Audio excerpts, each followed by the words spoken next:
इस वीडियो में मैंने नीचे दिए गए टॉपिक को कवर किया है। तो हेलो दोस्तों, आज हम स्टार्ट करने वाले हैं डेल्टॉइड मसल्स। डेल्टॉइड मसल्स का मीनिंग होता है डेल्टा लाइक और ट्रायंगुलर मसल्स। सबसे पहले हम डेल्टॉइड मसल्स का ओरिजिन देखते हैं। ओरिजिन इसका 3 जगह पे है। फर्स्ट पार्ट है anterior border of the lateral 1/3 of the clavicle के लेटरल 1/3 पार्ट के एंटीरियर बॉर्डर से ओरिजिन होता है फर्स्ट पार्ट। दूसरा part lateral border of the acromion process where the 4 septa origin are attached the acromial part of the deltoid example of multiple muscle. Scapula के acromion process के lateral border पे 4 septa यानी कि deltoid के 4 head attach होते हैं। ये acromial part है वो डेल्टॉइड का मल्टीपिन्नेट मसल्स का एग्जांपल है। तीसरा पार्ट है lower lip of the crest of the spine of the scapula.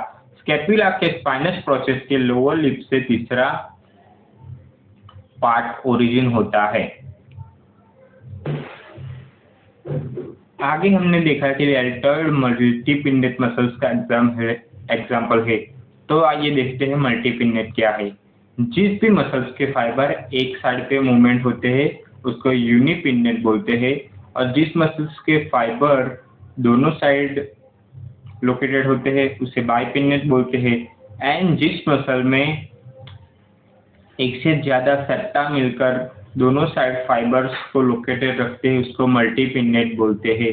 ये डायग्राम आप याद रख लेना, इसलिए आपको इजी होगा। अभी हम बात करते हैं insertion of the deltoid muscles की। तो V shape deltoid tuberosity humerus पे लेटरल साइड, जो हम ह्यूमरस बोन पे देखते हैं। नर्व सप्लाई की अगर हम बात करें तो एक्सिलरी नर्व है। एक्शन एंटीरियर फाइबर है वो आर्म को फ्लेक्स्ड और मीडियल रोटेटर का काम करते हैं। Multipennate acromion fibre powerful abductor of arm and the shoulder joint beginning to 90 degree.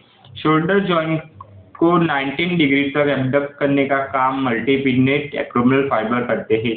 Posterior fibre lateral rotator of the arm को लेटरली रोटेट करते हैं। In clinical anatomy of the deltoid muscles, intramuscular injection should be given in the middle of the muscles to avoid the axillary nerve. Intramuscular injection deltoid muscles के middle part पे दिया जाता है, avoid the axillary nerve को बचाते हुए। If the injection given in the upper part of the deltoid axillary nerve में B damage. अगर डेल्टॉइड मसल्स के अपर पार्ट पे इंजेक्शन दिया जाए तो एक्सिलरी नर्व डैमेज हो सकती है। Deltoid muscle test by the asking the patient abduct the arm against the resistant applied with the one hand and feeling to the contraction muscles feel other hand. The tendon of supraspinatus may be undergo degeneration. This can rise to the calcification and even spontaneous rupture of the tendon. Supraspinatus का tends degenerate होता है तो ये कैल्शिफिकेशन को rise करता है और उसकी वजह से टेंडन रप्चर हो जाता है।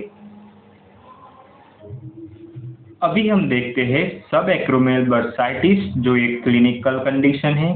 Pressures over the deltoid below the acromial process with arm by side cause pain. Arm को साइड में रखकर अगर हम एक्रोमियल प्रोसेस के नीचे वाले हिस्से को प्रेस करेंगे तो हमें पेन फील होगा। However, when the arm is abducted, pressure over the same point causes no pain. जब हम आर्म को एबडक्ट करके उधर प्रेशर देंगे तो हमको पेन नहीं होगा। Because the bursa disappear under the acromion process. क्योंकि बुर्सा होता है वो बर्सा एक्रोमियम प्रोसेस के नीचे चला जाता है। This sign is Dawbarn sign. इस साइन को डॉर्बॉन साइन नाम दिया गया है। तो आइए अब हम देखते हैं 3D एनिमेशन की मदद से डेल्टॉइड मसल्स। तो ये है first part of the deltoid muscles, जो है क्लेविकुलर का 1/3 लेटरल पार्ट की एंटीरियर बॉर्डर पे। ये है स्पाइनस प्रोसेस की लोअर लिप पे इसका ओरिजिन। और आगे हम देखते हैं एक्रोमियम प्रोसेस पे। अभी मैं इस मसल्स को हटा देता हूँ ताकि आपको एक्रोमियम प्रोसेस सही से दिखे। तो चलिए हटा देते हैं इस मसल्स को। तो ये देखिए, ये है एक्रोमियम प्रोसेस की लेटरल बॉर्डर जिससे डेल्टॉइड का ओरिजिन होता है। और ये डेल्टॉइड का insertion V shape deltoid tuberosity of the humerus lateral border पे होता है। ये है डेल्टॉइड ट्यूब्रोसिटी। तो ये है हमारी डेल्टॉइड मसल्स। आपको 3D एनिमेशन की मदद से मैंने समझा दी है। ऐसे ही वीडियो देखने के लिए हमारे चैनल को सब्सक्राइब करें।